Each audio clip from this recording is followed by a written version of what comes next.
네, 오늘은 히브리서 6장 7절에서 12절 약속을 기업으로 받는 자가 되자라는 제목으로 우리가 말씀을 나누고자 합니다. 지난 시간에 이제 5절, 6절 말씀을 우리가 6절까지 상고를 했죠. 타락한 자들, 그들은 말씀의 초보죠. 말씀의 초보.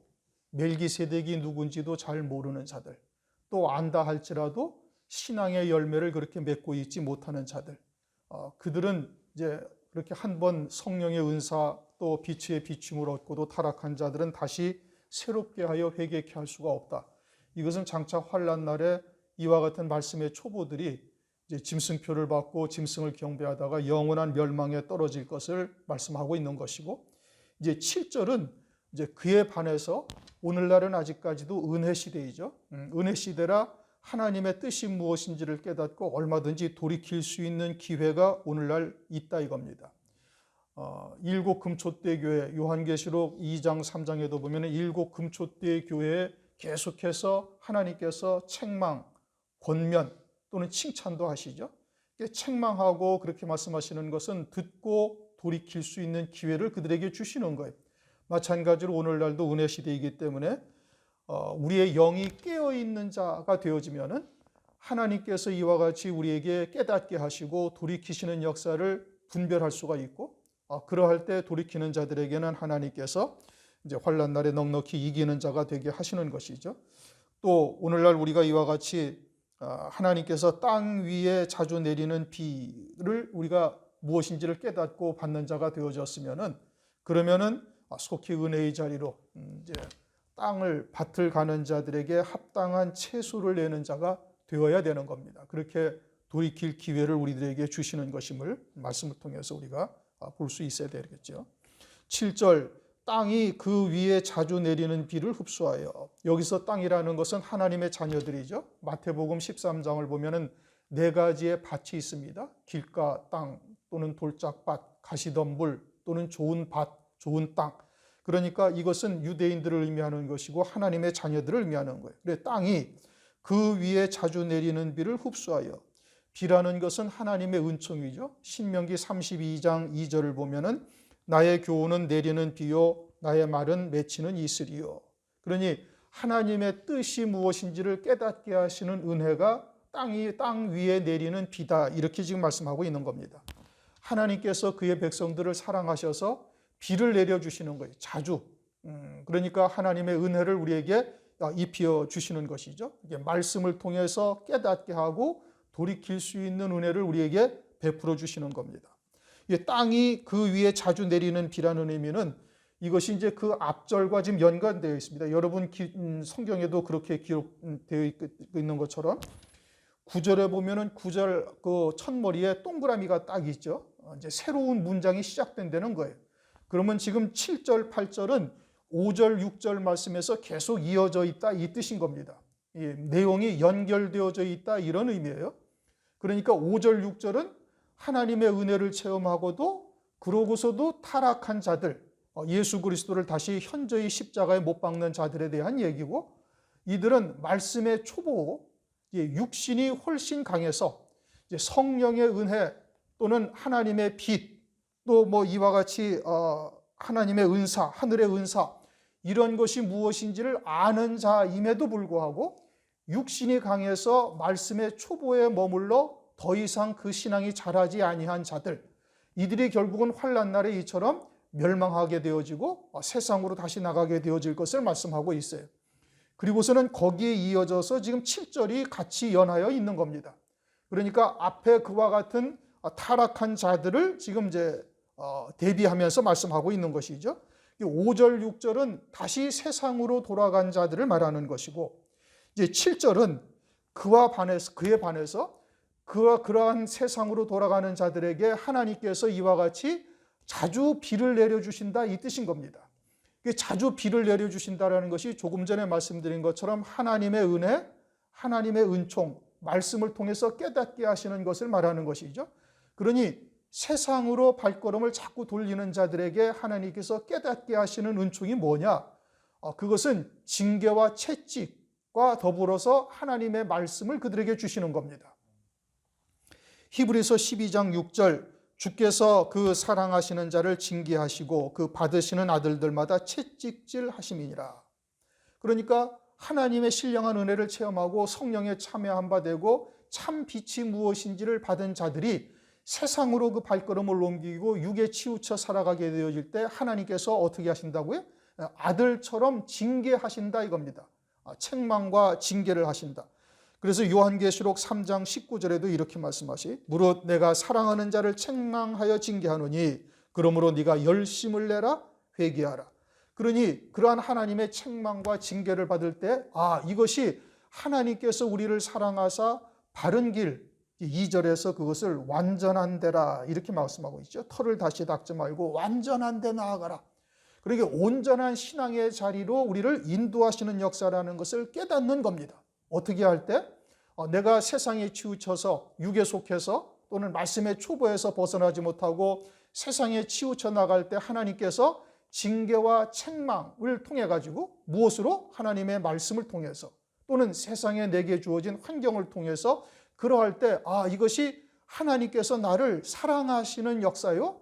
우리로 하여금 온전한데 완전한 신앙에 이르는 자로 세우시기 위한 하나님의 사랑이다라는 것을 깨닫고 그것을 순히 받아들이는 거예요.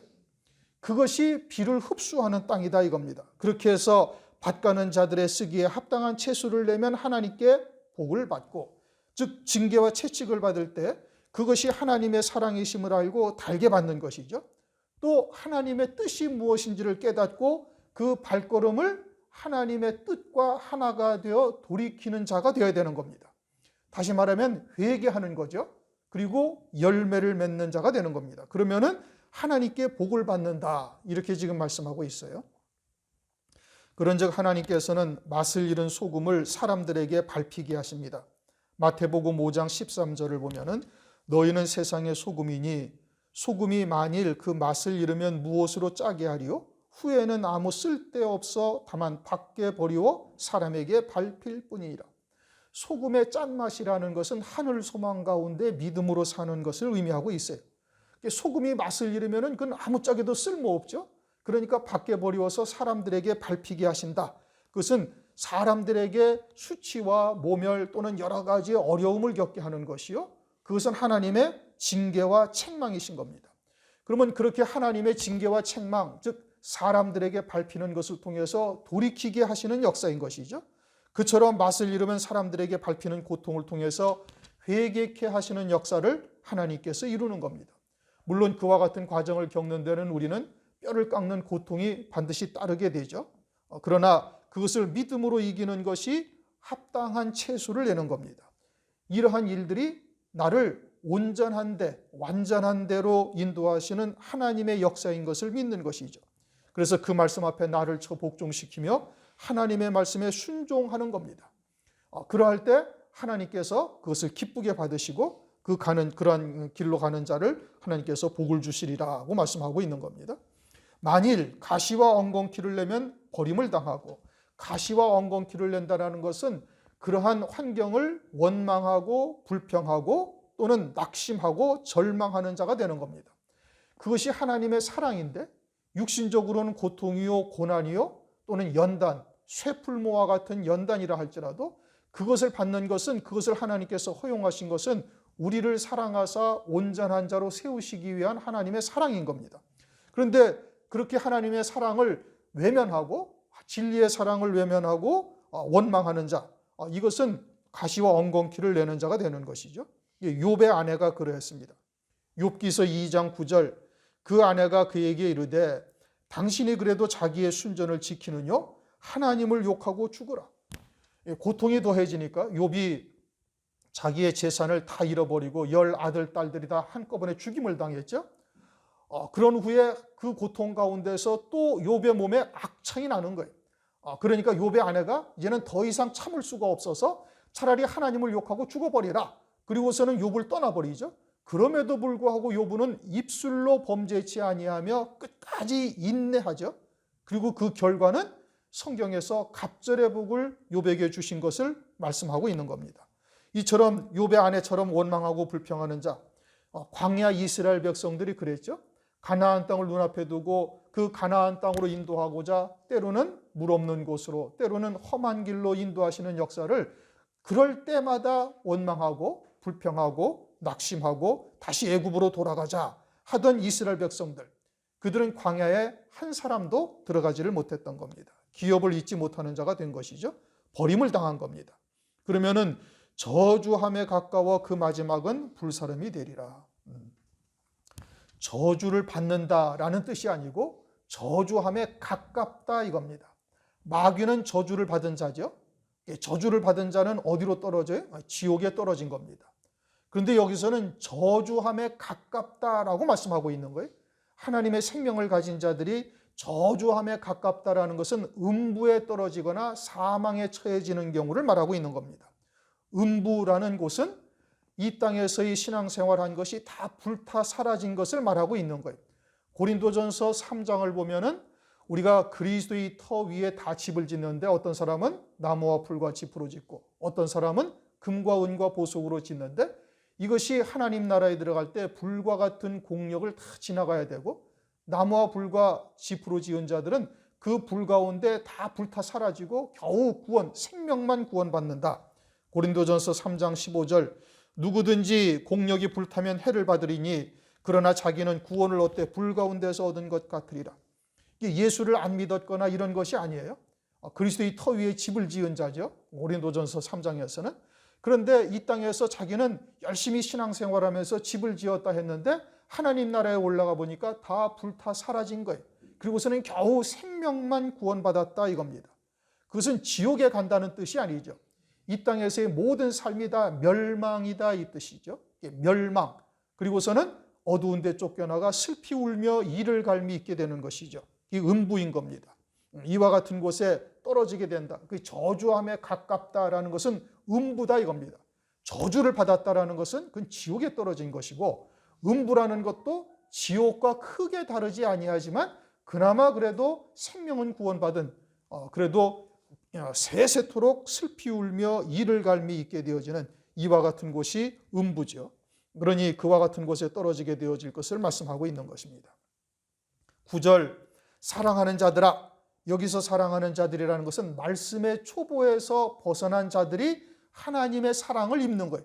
땅이 그 위에 자주 내리는 비를 흡수해서 밭가는 자들의 쓰기에 합당한 채소와 열매를 맺은 겁니다. 이게 사랑하는 자들이에요. 그러나 땅이 그 위에 자주 내리는 비를 흡수하지 못하고 가시와 엉겅퀴를 내는 자, 이거는 버림을 당한 자죠. 그건 하나님의 사랑을 입는 자들이 아닌 겁니다. 비록 성령에 참여한 바 되고 하나님의 은사, 즉 하늘의 신령한 맛을 맛보았다 할지라도 세상으로 다시 돌아간 자는 하나님의 사랑을 입는 자가 절대 아니다 이겁니다. 타락한 자들은 하나님의 사랑을 입은 자들이 아니죠. 진리의 사랑을 외면한 자들인 겁니다. 그러니 하나님의 사랑을 입은 자들아, 이제 사랑하는 자들아, 이게 누군지를 우리가 정확하게 분별할 수 있어야 되는 겁니다. 하늘의 신령한 만나를 맛보고도 세상으로 돌아간 자들은 이건 하나님의 사랑하는 자들이 아닌 겁니다. 사랑하는 자들아, 우리가 이같이 말하나 너희에게는 이보다 나은 것과, 이같이 말한다라는 것은 하나님의 은혜를 체험하고도 타락한 자들은 마지막이 저주함에 가깝고 불사름이 된다라는 것을 말하고 있는 겁니다. 이같이 말하나 너희는 이보다 낫다. 너희는 사랑을 하는 자들, 사랑을 입은 자들이죠. 이보다 낫다라는 것은 말씀의 초보, 즉 성령의 은사에 참여하고도 다시 타락한 자들보다 낫다 이겁니다. 왜냐? 땅이 흡수하는 비를, 자주 내리는 비를 흡수해서 밭가는 자들의 합당한 채소를 낸 자들이기 때문에 그들보다는 낫다 이런 의미인 겁니다. 말씀의 초보에서 벗어나서 단단한 음식이 무엇인지를 먹을 수 있는 자가 된 거예요. 히브리서 5장 14절 단단한 식물은 장성한 자의 것이니 저희는 지각을 사용함으로 연단을 받아 선악을 분별하는 자들이니라. 말씀의 초보에서 벗어나서 선과 악, 즉 영생에 이르는 길이 무엇인지 멸망의 길이 무엇인지를 분별할 수 있는 자, 이건 하나님의 사랑을 입은 자들이고 그건 말씀의 초보보다 훨씬 더 낫다 이런 뜻인 겁니다. 더더군다나 이제는 이제 적그리스도의 환란을 우리 눈앞에 둔 때이니 계속해서 말씀의 초보 젖먹이 어린아이의 신앙에 있게 되어지면 결국은 망하는 자가 되는 겁니다. 결국은 영원한 멸망에 떨어지게 되어지는 것이죠. 그런데 거기에서 벗어난 자가 되어졌다. 이것은 지금 하나님의 연단 또는 징계의 과정을 순히 받는 것이고 이것이 나를 온전한 대로 하나님의 이끄시는 하나님의 사랑이다라는 것을 깨닫고 있는 자죠. 초보에서 벗어난 자인 겁니다. 그들이 구원에 가까운 것을 확신한다라고 말하고 있어요. 구원에 가까운 것을 확신한다. 여기서의 구원이라는 것은 지옥에서 천당 가는 구원을 말하는 것이 아니죠. 이미 산 자요. 그리고 말씀의 초보에서 벗어나서 이제는 선악을 분별하는 자들의 자리에 있으니 이들에게 지금 말씀하시는 구원, 그것은 히브리인들에게 말씀하시는 구원인 겁니다. 히브리인들에게 말씀하시는 구원은 어떤 구원을 말하는 거예요? 더 좋은 부활, 주께서 이 땅에 다시 오실 때에 그의 동류들이 되는 거예요. 장차 주님이 이 땅에 재림하셔서 그리스도의 나라가 이루어졌을 때 그리스도와 함께 첫째 부활의 영광을 입고 만 왕 중에 한 왕이 되는 겁니다. 그건 히브리서 2장에서 설명하고 있죠. 잠시 천사들보다 우리를 못하게 하셨지만 장차 후에는 모든 만물이 그 발 앞에 복종하는 자가 되는 것. 그러니까 만 왕 가운데 한 왕이 되어져서 그리스도와 함께 왕으로서 다스리는 영광을 누리는 자들. 이것을 요한계시록에서는 첫째 부활이다. 그리고 그들은 1000년 먼저 부활하고 나머지는 1000년 동안 아무도 부활하지 못한다라고 말씀하고 있어요. 그것은 이제 환난 날에 예수의 증거와 하나님의 말씀을 인하여 순교한 성도들을 의미하고 있는 겁니다. 히브리서에서만 그와 같은 자들을 더 좋은 부활이라고 말씀하고 있어요. 다른 성경에서는 더 좋은 부활이라는 것이 없어요. 단어를 쓰질 않는데 히브리서에서만 더 좋은 부활, 히브리서 11장 35절에 말씀하고 있죠. 그것을 요한계시록에서 설명하고 있는데 그들은 1000년 먼저 부활의 신령한 몸을 입고 나머지 죽은 자들은 그 1000년이 차기까지 살지 못하더라. 계시록 20장 4절, 5절, 6절까지 쭉 이어져서 그 말씀을 하고 있는 겁니다. 그러니까 훗날 우리들이 부활의 몸을 입을 때 딱 둘로 나뉘어져요. 1000년 먼저 첫째 부활의 영광을 이루는 자와 나머지는 전부 다 백보자의 심판 때 부활의 몸을 입게 되는 거예요. 그러니까 우리가 부활의 몸을 입는데 전부 다 똑같은 부활의 몸을 입는 것이 아니라 1000년 먼저 부활을 하는 자와 나머지는 백보자의 심판 때에서 부활을 하는 자. 1000년 먼저 부활을 하는 자는 그것을 첫째 부활이다. 여기서는 히브리서 11장 35절에서는 더 좋은 부활이다.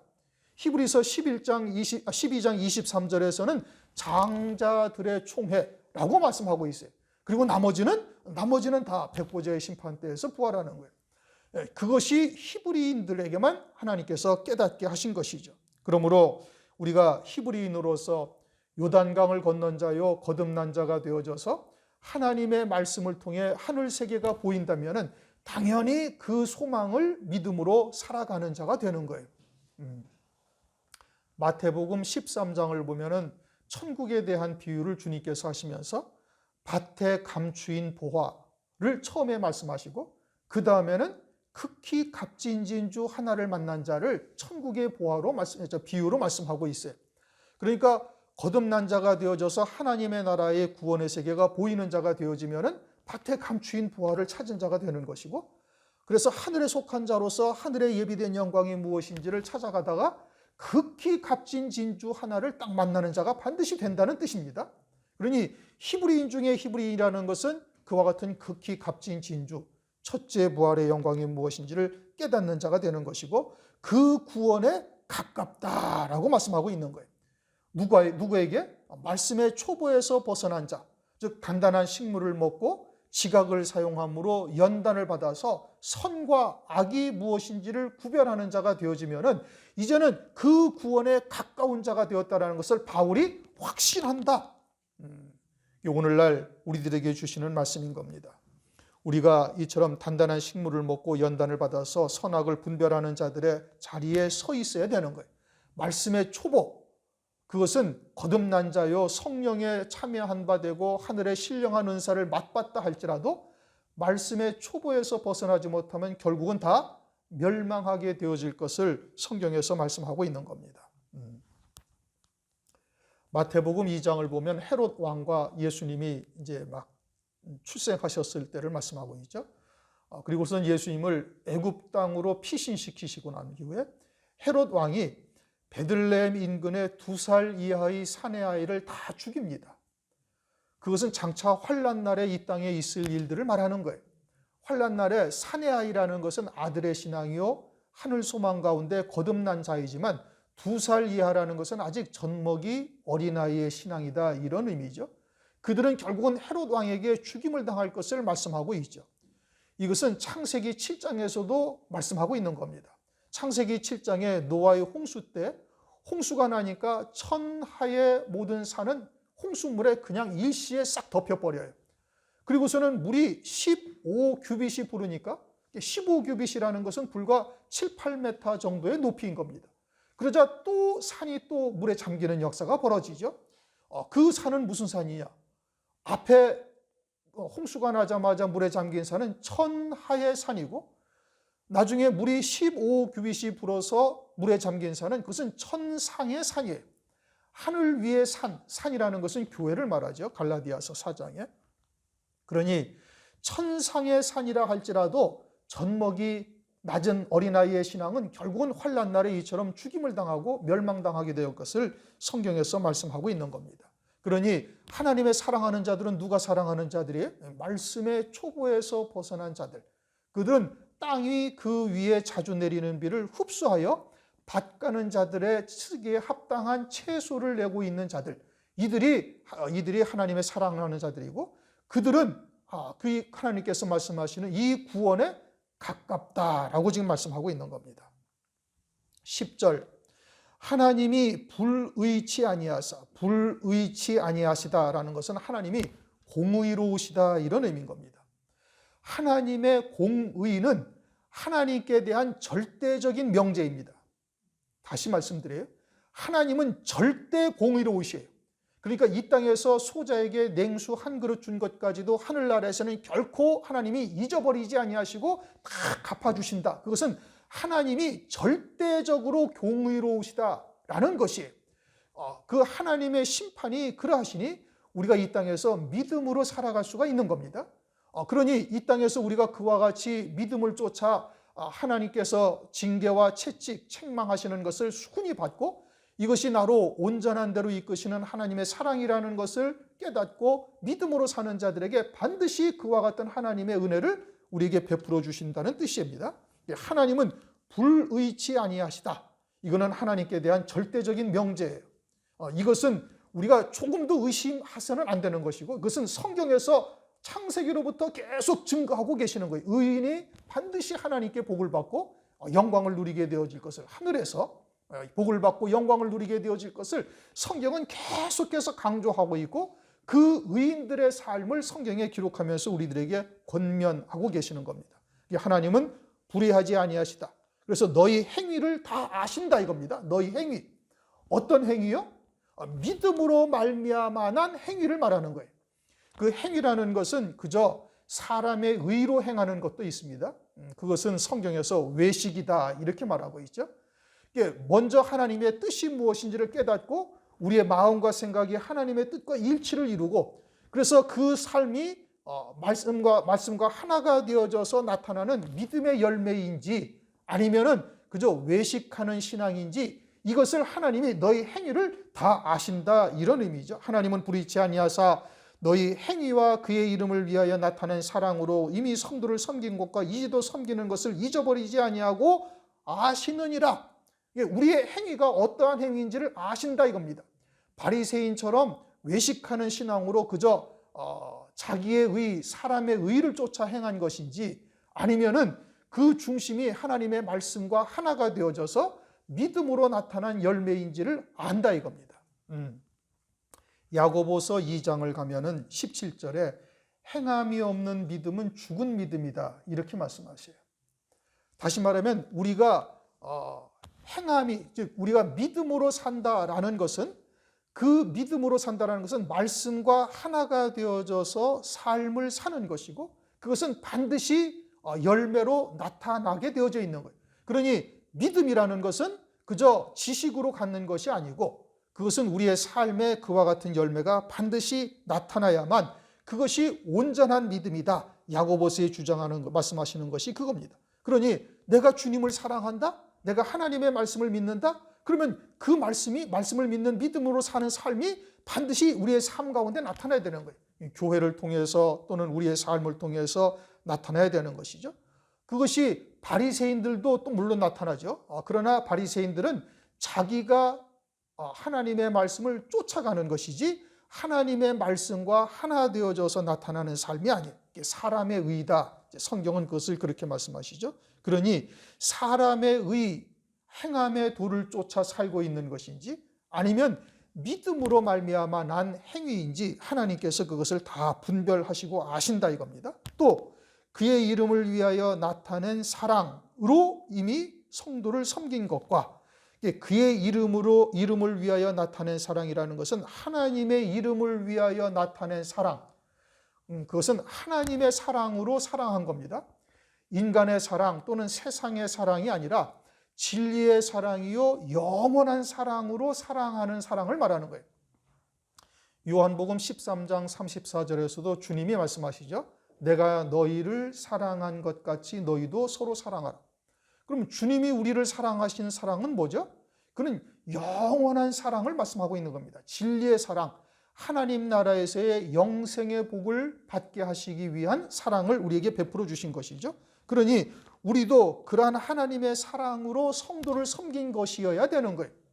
이게 육체의 사랑, 다시 말하면 눈에 보이는 것이나 물질적인 구제, 이런 사랑을 말하는 것이 아니라 진리의 사랑으로 사랑한 것을 말하는 겁니다.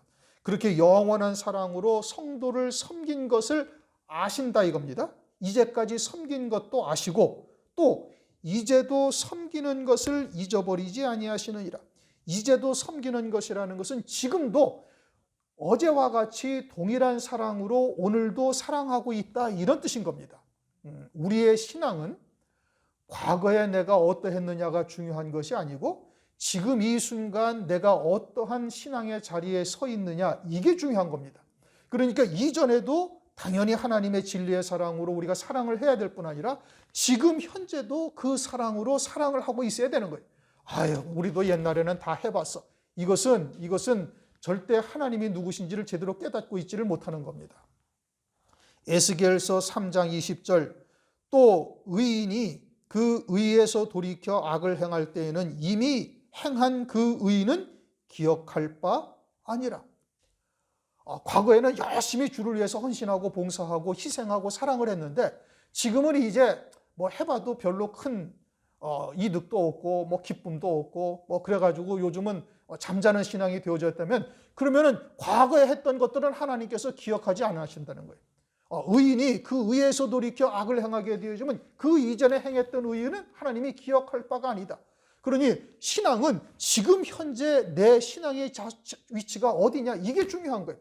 과거에 내가 주님의 사랑으로 엄청나게 사랑을 했는데 오늘날은 그렇게 하지 아니한다? 그러면 과거에 했던 사랑도 다 잊어버린다 이겁니다.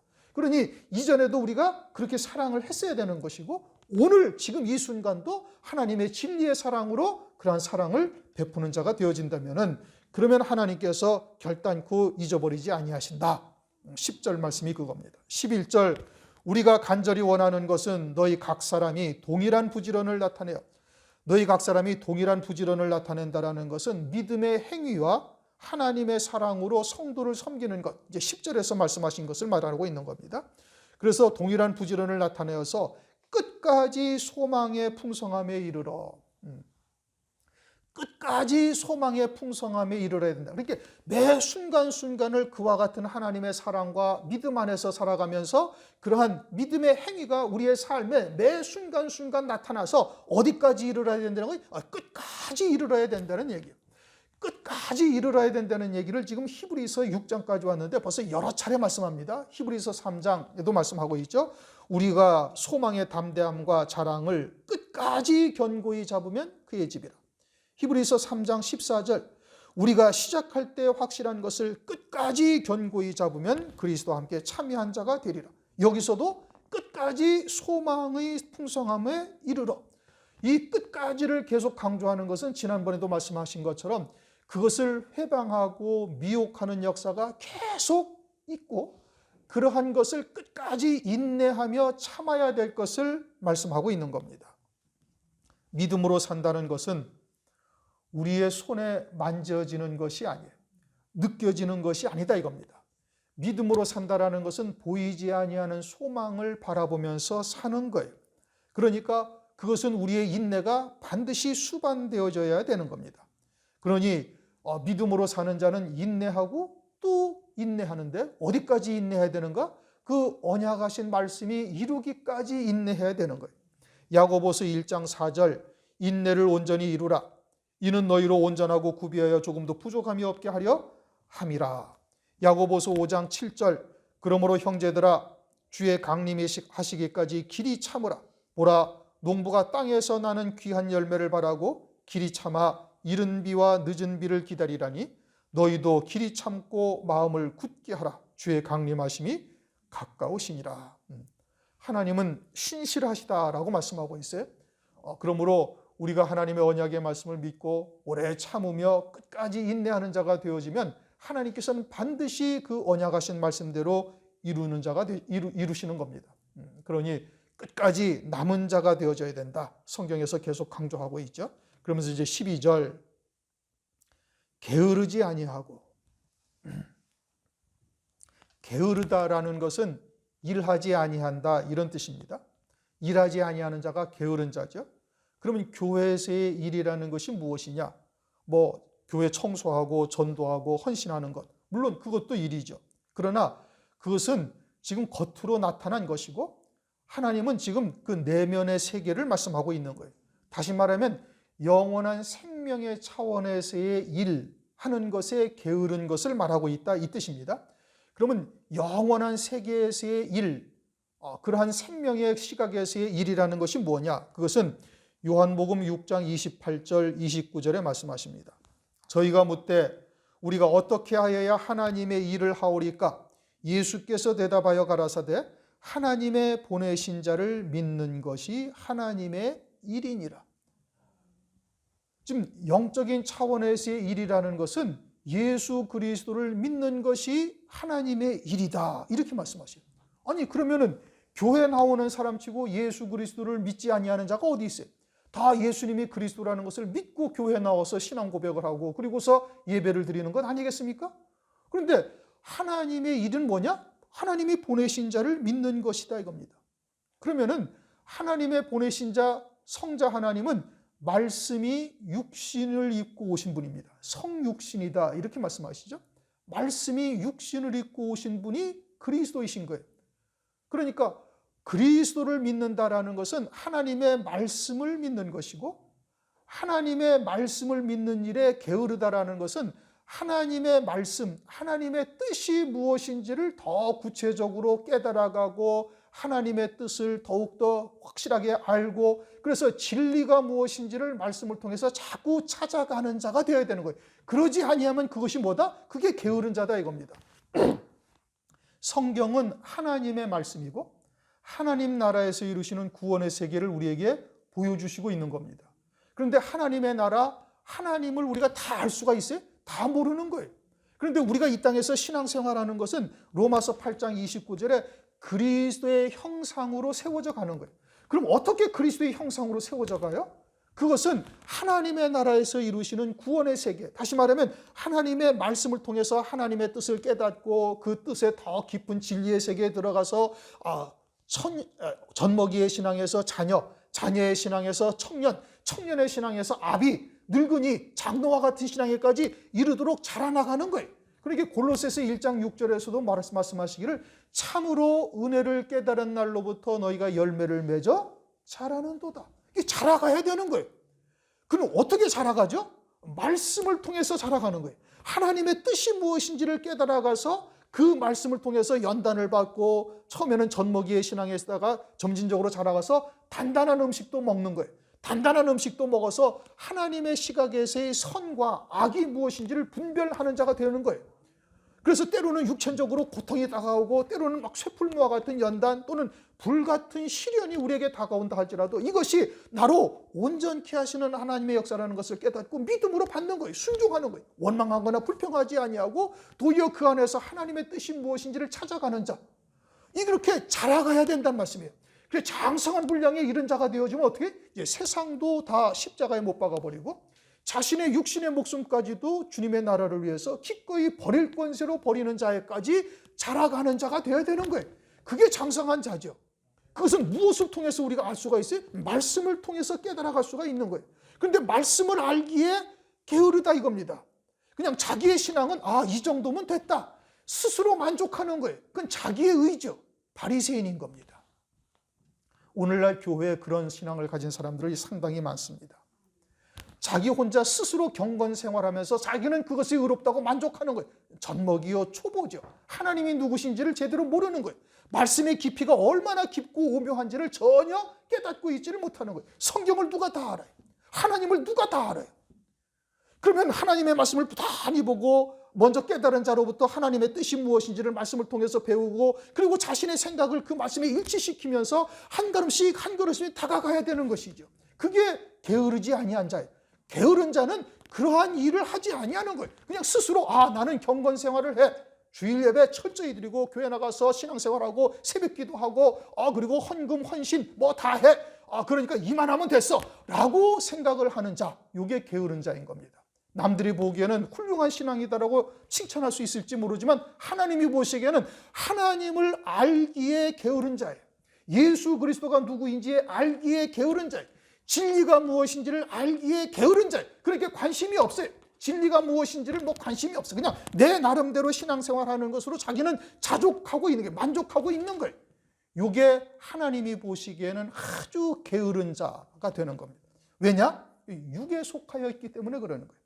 영에 속한 자라면 하나님의 나라가 궁금하고 하나님의 세계가 보여지고 그러니 더 큰 영광에 어떻게 하여야 더 온전한 신앙인지, 사도 베드로는 어떻게 그 길을 걸어갔는지, 바울은 어떠한지, 사도 요한은 어떻게 해서 요한계시록과 같은 하나님의 놀라운 말씀을 받은 자가 되어졌는지, 나도 왜 어떻게 그와 같은 자리에 이를 수가 없을까? 이것에 대해서 치심하고 그것을 위해서 달려갈 수가 있죠. 그냥 하늘에 속한 자입니다. 영에 속한 자이니까 당연한 거예요. 육신에 속한 자는 그런 거에 관심조차 없는 거예요. 그냥 자기가 하는 신앙생활 그것으로 만족하며 그것으로 자족하고 있다 이겁니다. 사람의 의의를 쫓고 있는 육에 속한 자죠. 그들이 게으른 자인 겁니다.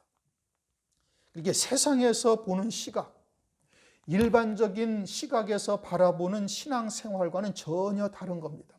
하나님이 보시는 시각과 세상에서 바라보는 신앙생활, 얼마나 신앙생활 열심히 해요. 주일날 되면은 새벽부터 나가서 아주 철저히 봉사하고 헌신하고 나름대로 말씀 읽고 나름대로 기도 생활하고 나름대로 사랑하고 베풀고 구제하고 다 하죠. 그러니까 세상에서 바라보기는 저런 신앙생활 저런 사람 없어? 저런 신앙생활 하는 사람 없어? 라고 이야기할지 모르지만 하나님이 보시기에는 게으른 자다 이겁니다. 잘 볼 수 있어요. 뭘 말씀하시는지를 잘 봐야 되는. 그 다음 믿음은 조금 전에 말씀드린 것처럼 보이지 아니하는 소망을 바라보는 것이 믿음이에요. 손에 만져지지 않습니다. 느껴지지 않아요. 감각되지 아니에요. 그리고 믿음으로 사는 자, 디모데후서 3장 12절, 그리스도 안에서 경건하게 살고자 하는 자는 핍박을 받으리라. 참 이게 아주 역설적이에요. 나는 신실한 믿음을 가지고 정말 주님이 걸어가신 길을 그 길로 쫓아가고자 하는데 세상에서는 우리가 어떻게 핍박을 당하고 고난당하고 비아냥받고 조롱당하고 수치와 멸시를 당한다 이겁니다. 그런데 그와 같이 내가 가지고 있는 하나님께 대한 마음과 세상에서 우리에게 세상에서 다가오는 이 환경은 전혀 비례하지 않아요. 내가 믿음이 좋다고 세상에서도 평안하고 안락하고 세상에서도 대우받느냐? 절대 그렇지가 않다 이겁니다. 그러니까 믿음이 그래서 필요한 거예요. 그래서 의인은 믿음으로 말미암아 살리라. 구약에서부터 그런 거예요. 그러니까 믿음은 그렇지 아니합니다. 그럼에도 불구하고 너희는 하나님께서 믿음으로 살라 이거예요. 세상이 너희들에게 그와 같이 너희 믿음과 상응하게 너희들에게 다가오지 않는다 할지라도 그럼에도 불구하고 너희는 어떻게 해라? 너희는 믿음으로 살라. 로마서 4장 18절 아브라함이 바랄 수 없는 중에 바라고 믿었으니 이는 네 후손이 이가 되리라 하신 말씀대로 많은 민족의 조상이 되게 하려 하심을 인함이라. 그가 백세나 되어 자기 몸에 죽은 것 같음과 사라의 태의 죽은 것 같음을 알고도 믿음이 약하여지지 아니하고 아브라함이 75세에 본토 친척 아비집을 떠나서 가나안 땅으로 갔어요. 그리고서는 하나님의 약속의 말씀을 받습니다. 네 후손으로 이 땅을 영원히 네 기업으로 주리라. 네게서 열 왕들이 나리라. 생육 번성하리라. 그러한 하나님의 약속의 말씀을 아브라함이 받았어요. 아브라함이 그와 같은 약속의 말씀을 받았는데, 그런데 아이를 낳을 기미는 점점 사라져가는 거예요. 시간이 지날수록. 그 약속의 말씀을 받고 3년이 지나 5년이 지나 이제는 사라의 태가 이제 닫혀버렸어요. 이제는 아이를 낳을 수가 없게 되었어요. 그래가지고 하갈을 대동해가지고 하갈과 동침하게 해가지고 이스마엘을 낳았지 않습니까? 이스마엘을 낳고 난 다음에 13년 동안 하나님이 아브라함에게 나타나지 아니하신 거예요. 아무 말씀도 없고 다시 약속의 말씀을 주신 것도 없고 막 나타나서 아브라함아 그래도 너가 믿음을 가지고 살아야지 격려가 있었느냐? 없었어요. 완전한 암흑기예요. 13년 동안 아무 말씀도 없는데, 그러는 와중에 아브라함은 이제 자기도 육신적으로는 생육을 할 수 없다. 아들을 낳을 수 있는 힘이 없어진 거예요. 그러니까 사라는 이미 다 이제 죽었고, 사라의 태는 죽었고, 아브라함도 더 이상 생육할 수도 없어요. 그럼에도 불구하고 아브라함의 믿음이 약하여지지 아니하였다, 이 뜻인 겁니다. 이거는 우리가 아브라함을 심각하게 한번 돌아봐야 되는 거예요. 우리는 얼마나 조금, 물론 이제 나름대로 이제 직분이 있고 또 목사라는 직분이 있으니까 믿음이 있다라고 생각을 하고 버팁니다. 그런데도 환경은 점점 좋아지는 방향으로는 하나도 징조도 보이지 아니하고 점점 나빠지고, 하나님의 약속의 말씀은 이루어질 기미는 아무것도 보이지 아니한단 말이에요. 그런데도 아브라함은 어떻게 되는 거예요? 그럼에도 불구하고 믿음이 약하여지지 아니하였다. 이게 믿음이에요. 그게 믿음인 겁니다. 하나님께서는 우리에게 그 믿음을 지금 요구하고 계시는 거예요. 네가 지금 보이지 아니하고 아무런 손에 만져지는 것도 없고 환경은 점점 나빠지고 환경은 막 사람들은 더 우리를 갖다가 멸시하고 이와 같은 것이 우리에게 다가온다 할지라도 하나님의 약속하신 말씀을 너는 믿어라 이거. 그럼에도 불구하고 믿음으로 살아라고 하나님께서는 말씀하고 있는 겁니다. 그 믿음은 반드시 뭐가 있어야 돼? 오래 참아야 된다 이겁니다. 로마서 8장 25절. 만일 우리가 보지 못하는 것들을 바라면 참음으로 기다릴지니라. 그러니까 믿음과 인내, 믿음과 오래 참음, 이것은 반드시 동반되는 일이에요. 내가 믿습니다 한다고 금방 딱 뭐가 나타나고 보이고 또는 뭐 환경이 확 바뀌어지고 이게 아니다 이겁니다. 그러니 그와 같이 오래 참아서 끝까지 오래 참는 자, 끝까지 견디는 자 계속해서 지금 말씀하고 있죠. 그러나 하나님께서는 우리에게 신령한 은혜를 우리에게 베풀어 주시는 거예요. 골로새서 1장 11절을 보면 그 영광의 힘을 쫓아 모든 능력으로 능하게 하시며 기쁨으로 모든 견딤과 오래 참음에 이르게 하시고, 하나님께서 하늘의 신령한 맛을 우리에게 은사를 보여주시고 하늘 소망 가운데 아주 그것도 기뻐하면서 나아갈 수 있도록 하나님께서 은혜를 베풀어 주신다 이겁니다. 우리의 환경이 앞뒤 사방으로 다 막힌 것 같다면 그와 같은 하나님의 신령한 은혜를 여러분 구하시기 바랍니다. 한계점에 이르렀다? 그러면 하나님께 기도하시고 하나님께 그 은혜를 구하셔요. 하나님의 그러한 신령한 역사가 내게 주어지지 아니하면 나는 도저히 이와 같은 환경을 이겨나갈 수가 없나이다 고백하면서 하나님의 은혜를 구하실 때 하나님께서 말씀을 통해서 그와 같은 신령한 맛을 맛보게 하시고 하나님의 생명의 빛이 무엇인지를 여러분에게 비춰주실 것이고, 그리고 하나님께서 반드시 오래 참아 끝까지 남은 자가 되도록 은혜를 베풀어 주시는 겁니다. 그건 하나님의 약속이에요. 믿음의 조상들도 아브라함도 그러했어요. 야곱도 그러했어요. 이삭도 그러했어요. 다윗도 그러했어요. 다윗이 그와 같은 하나님의 언약의 말씀을 받고도 10수년 동안 목숨이 그냥 일각에 그냥 뭐 왔다 갔다 그냥 삶과 죽음이 그냥 한 경계선에서 항상 살았다 이겁니다. 그 오래 참음으로 말미암아 인내함으로 하나님께서 약속을 하나님께서 주신 거예요. 그래서 약속들을 기업으로 받는 자들을 누가 기업으로 받았어요? 아브라함, 이삭, 야곱, 다윗. 마태복음 1장 1절이 뭐죠? 아브라함과 다윗의 자손 예수 그리스도의 세계. 그 예수 그리스도의 계보, 예수 그리스도의 세계. 그것이 이제 얼마 남지 아니하였죠. 거기에 이르게 하시기 위함이다. 그 믿음의 선지인들의 결과를 성경을 통해서 우리에게 말씀하고 있습니다. 그 조상들을 우리가 이미 다 알고 있고 하나님께서는 반드시 그 언약대로 이루시는 신실하신 하나님이세요. 그러므로 끝까지 인내하며 오래 참은 자들에게 하나님께서 말씀대로 이루어 가시는 겁니다. 그리고 그들을 본받는 자 되게 하련다. 우리 모두가 게으르지 아니하고 믿음과 오래 참음으로 그 약속하신 기업을 받는 자가 되어야 되는 것이죠. 하나님께서는 우리들에게도 약속의 말씀을 주셨어요. 아브라함의 자손이 무엇인지, 아브라함에게 하신 언약이 내게 하신 약속으로 우리가 이미 받은 자가 되어졌고, 이제 그와 같은 하나님의 언약의 말씀이 이루어질 때가 심히 가깝게 다가오고 있는 거예요. 어떻게 해야 되는가? 믿음과 오래 참음으로 끝까지 견디는 자에게 하나님께서 이루어 가시는 겁니다. 그리고 땅이 그 위에 자주 내리는 비를 흡수하여 밭가는 자들에게 합당한 채소와 열매를 내는 자가 되어야 되는 것이고, 혹여나 원망하고 불평하며 가시와 엉겅퀴를 내면은 버림을 당한다라고 성경에서 말씀하고 있는 겁니다. 우리가 더욱더 게으르지 아니하고 하나님을 알기에 더욱 힘써야 될 것이고, 믿음과 오래 참음으로 끝까지 이겨서 승리하는 자 되시기를 주의 이름으로 축원합니다.